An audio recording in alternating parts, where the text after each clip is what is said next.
શું મિત્રો તમે જાણો છો, ઉંમર વધવાની સાથે સાથે આપણા શરીરની કાર્ય કરવાની ક્ષમતા અને કાર્ય કરવાની રીત ઘણી બદલાઈ જાય છે.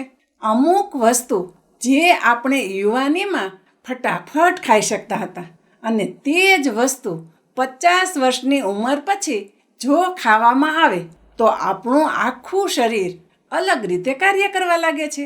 અને ઘણી વખત આવા ખોરાકના લીધે બીમારી પણ શરીરમાં આવતી જોવા મળે છે. આજના વિડીયોમાં આપણે વાત કરીશું 50 વર્ષની ઉંમર પછી કયો ખોરાક ન ખાવો જોઈએ અને એવી 4 વસ્તુઓ વિશે જેનું સેવન તમારે ન કરવું જોઈએ, અને જો એનું સેવન કરશો તો તમારા સ્વાસ્થ્ય ઉપર તેની ખરાબ અસર થશે. તો ચાલો કાંઈ પણ રૂકાવટ વગર આ હેલ્ધી વિડીયોની શરૂઆત કરીએ. તો સૌથી પહેલી વસ્તુ છે ખાંડ. મિત્રો, ખાંડ કોઈ પણ ઉંમરના વ્યક્તિ માટે નુકસાનકારક જ છે, પરંતુ ખાસ કરીને તમારી ઉંમર 50 વર્ષથી વધુ હોય અથવા તો 50 વર્ષની આજુબાજુ હોય તો તમારે ખાંડનું સેવન કરવાનું બંધ કરી દેવું જોઈએ. હવે તમને પ્રશ્ન થશે, શારદાબેન શા માટે ના પાડે છે? માર્કેટમાં મળતી લગભગ બધી જ વસ્તુમાં શુગરનો ભાગ હોય છે. પછી તે ઠંડા પીણા હોય, ચોકલેટ હોય કે પછી કેક હોય, આ બધી વસ્તુનો સ્વાદ તો ખૂબ જ સારો હોય છે, પરંતુ આપણા સ્વાસ્થ્ય માટે આ બધી વસ્તુ નુકસાનકારક હોય છે. આ ઉપરાંત બજારમાં મળતી મીઠાઈઓ, તૈયાર પેકેટમાં મળતા જ્યુસ, બિસ્કિટ અને પેકેટમાં મળતા નમકીન વસ્તુઓની અંદર પણ ખાંડનું મિશ્રણ કરવામાં આવે છે, જેનાથી આ બધી વસ્તુઓનો સ્વાદ સારો આવે છે. આ બધી વસ્તુનું યુવાનીમાં સેવન કરવું શરીરને વધુ નુકસાનકારક નથી, પરંતુ એક ઉંમર પછી આ બધી વસ્તુનું સેવન આપણે છોડી દેવું જોઈએ.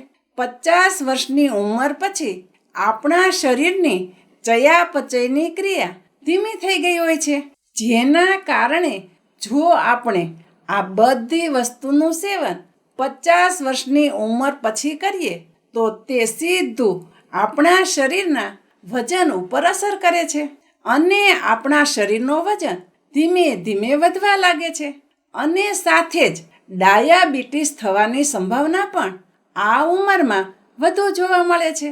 અને આ ઉંમરે ડાયાબિટીસ શરીરમાં આવે તો તેની સાથે સાથે તે હૃદયને લગતી બીમારીને પણ સાથે લાવી શકે છે, જેના કારણે બ્લડ પ્રેશર જેવી બીમારી પણ ઘણી વખત જોવા મળે છે. તો મારી સલાહ એટલી જ રહેશે, 50 વર્ષની ઉંમર પછી ખાંડ અથવા તો ખાંડથી બનેલી વસ્તુઓનું સેવન આપણે બંધ કરવું જોઈએ. બીજી મહત્વની વસ્તુ છે મેંદો અને મેંદાથી બનેલી વસ્તુઓ, જેમાં બ્રેડ છે, કેક છે, બિસ્કિટ છે, નાન છે, પીઝા છે. આ બધી જ વસ્તુ વધતી જતી આપણી ઉંમરમાં શરીરને ખૂબ જ નુકસાન કરે છે. જ્યારે આપણે મેંદાનું સેવન કરીએ છીએ ત્યારે આ મેંદો આપણા શરીરમાં બ્લડ શુગરના લેવલને એકદમ વધારી દે છે અને જે આપણા શરીરને એક ઝટકાની જેમ અસર કરે છે. અને આવી રીતના ઝટકાથી શરીરની અંદરનું તંત્ર ડિસ્ટર્બ થઈ જાય છે અને જે આગળ જતાં ડાયાબિટીસને શરીરમાં આમંત્રણ આપે છે. જો તમે તમારા જીવનના ગોલ્ડન વર્ષો ખૂબ જ સારી રીતે પસાર કરવા માંગતા હોય તો તમારે મેંદાનું સેવન કરવાનું આ ઉંમરે મૂકી દેવું જોઈએ. ત્રીજી અને મહત્વની વસ્તુ છે મીઠું. મીઠાનો આપણે ઓછો ઉપયોગ કરવો જોઈએ. મિત્રો, મીઠું 2 વસ્તુથી મળીને બને છે. પહેલું છે સોડિયમ અને બીજું છે ક્લોરાઇડ. 50 વર્ષની ઉંમર પછી સોડિયમનું સેવન ખૂબ જ જોઈ વિચારીને કરવું જોઈએ. ખોરાકમાં વધુ પડતા મીઠાનો ઉપયોગ કરવાથી શરીર ઉપર સીધી અસર હાઈ બ્લડ પ્રેશર એટલે કે બીપી ઉપર થાય છે, અને આ બ્લડ પ્રેશર હૃદયને લગતી સમસ્યાઓ માટે એક મહત્વનો ભાગ ભજવે છે. અને જેમ જેમ આપણી ઉંમર વધવા લાગે છે ત્યારે આપણું હૃદય અને કિડની વધુ સંવેદનશીલ થતા જાય છે. એટલા માટે વધુ સોડિયમવાળા ખોરાક આપણા શરીર માટે વધુ નુકસાનકારક સાબિત થાય છે. ફક્ત ઉપરથી મીઠું નાખવું એ જ નહીં, પરંતુ જેમાં ફાસ્ટ ફૂડ છે, પ્રોસેસ કરેલા નાસ્તા છે, ચિપ્સ છે, નમકીન છે, આ બધી વસ્તુઓમાં પણ સોડિયમની માત્રા વધુ હોય છે. અને આવા સમયે આપણા હૃદય ઉપર વધુ પ્રેશર આવે છે. આખા શરીરમાં લોહી પહોંચાડવા માટે આપણા હૃદયને વધુ પંપનું કાર્ય કરવું પડે છે, જે લાંબા સમયે આપણા હૃદય માટે નુકસાનકારક સાબિત થાય છે. એટલે 50 વર્ષથી મોટી ઉંમરના અથવા 50 વર્ષના વ્યક્તિએ મીઠાનું સેવન કરતા પહેલાં એક વખત જરૂર વિચારવું જોઈએ. એક સ્વસ્થ વ્યક્તિએ એક દિવસમાં 1 ટીસ્પૂનથી વધુ મીઠાનું સેવન ન કરવું જોઈએ.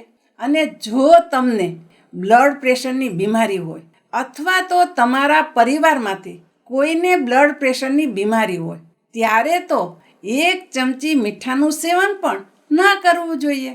અને આ મીઠું ફક્ત શાકમાં ઉમેરો એ જ મીઠું નથી, પરંતુ આખા દિવસમાં તમે જે પણ ખોરાક લ્યો છો તે બધા ખોરાક વચ્ચે વધીને 1 ચમચી મીઠું જ ખાવું જોઈએ. અને જો તમને બ્લડ પ્રેશર હોય તો આખા દિવસમાં તમારે અડધી ચમચીથી પણ ઓછું મીઠાનું સેવન કરવું જોઈએ. ચોથી વસ્તુ છે, ખૂબ જ વધુ તળાયેલી વસ્તુઓથી પણ તમારે દૂર રહેવું જોઈએ. વધુ તળેલા ખોરાક, ખાસ કરીને જે બજારમાં મળતા ખોરાક હોય છે તે ખોરાકની વાત કરું છું. તમે જોતા જ હશો, બજારમાં મળતા ઘણા બધા ખોરાક વારંવાર એક જ તેલમાં ઝાઝી વખત તળવામાં આવતા હોય છે. એટલે આવા એક જ તેલનો વધુ વખત ઉપયોગ કરીને બનતા ખોરાકમાં શરીરને નુકસાનકારક ચરબી હોય છે. અને શરીરને નુકસાન કરતા કેમિકલો પણ તેમાંથી ઉત્પન્ન થતા હોય છે, જે આપણા સ્વાસ્થ્યને ઘણી બધી અલગ અલગ રીતે નુકસાન પહોંચાડે છે. અને ઘણી વખત આવા ખોરાકમાંથી કેન્સર પણ થતું જોવા મળે છે. આવા વધુ તળાયેલા ખોરાકનું સેવન કરવાથી આપણા શરીરમાં બ્લડ પ્રેશરની બીમારીને આમંત્રણ મળે છે. અને જો તમે આ ઉંમરે તમારા શરીરની લોહીની નળીઓને ચોખ્ખી રાખવા માંગતા હોય તો વધુ તેલમાં તળાયેલા ખોરાકનું તમારે સેવન ન કરવું જોઈએ.